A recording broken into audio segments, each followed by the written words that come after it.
Imagine a world where the cost of using your credit or debit card is hidden from you, and you're unknowingly paying more for goods and services just because you chose to use a particular payment method. This is the reality that officials are warning could become a norm if the government goes ahead with its plan to ban surcharges on card payments.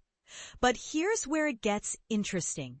The proposed ban, which is expected to come into effect by May 2026, could have unintended consequences that might actually push up prices and put pressure on small businesses.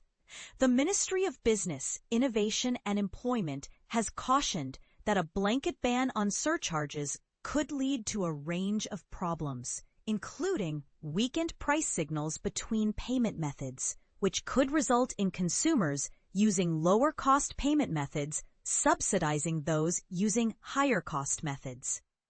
And this is the part most people miss. The Commerce Commission has estimated that 30% of merchants apply a surcharge, which translates to a combined $150 million a year. But what's often overlooked is that surcharging can be an efficient way to steer consumers towards lower-cost payment methods, such as EFTPOS, and put pressure on payment schemes to lower their fees. The ministry officials have also pointed out that Visa and MasterCard, who have campaigned for a ban on surcharging, could see an increase in demand for card payments on their networks, which could further entrench their market power. The potential drawbacks of the ban are multifaceted.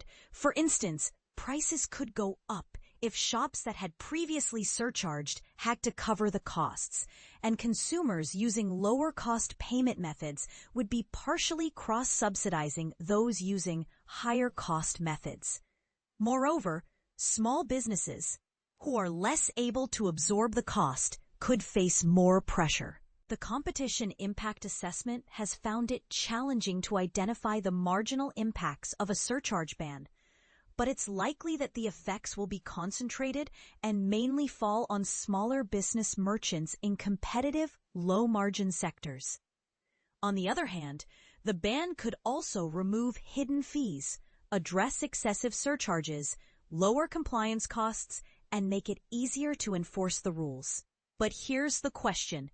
Is the potential benefit of removing hidden fees and excessive surcharges worth the potential risk of pushing up prices and putting pressure on small businesses? We'd love to hear your thoughts.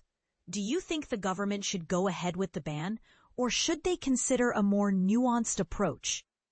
Perhaps the answer lies in finding a balance between protecting consumers and supporting small businesses.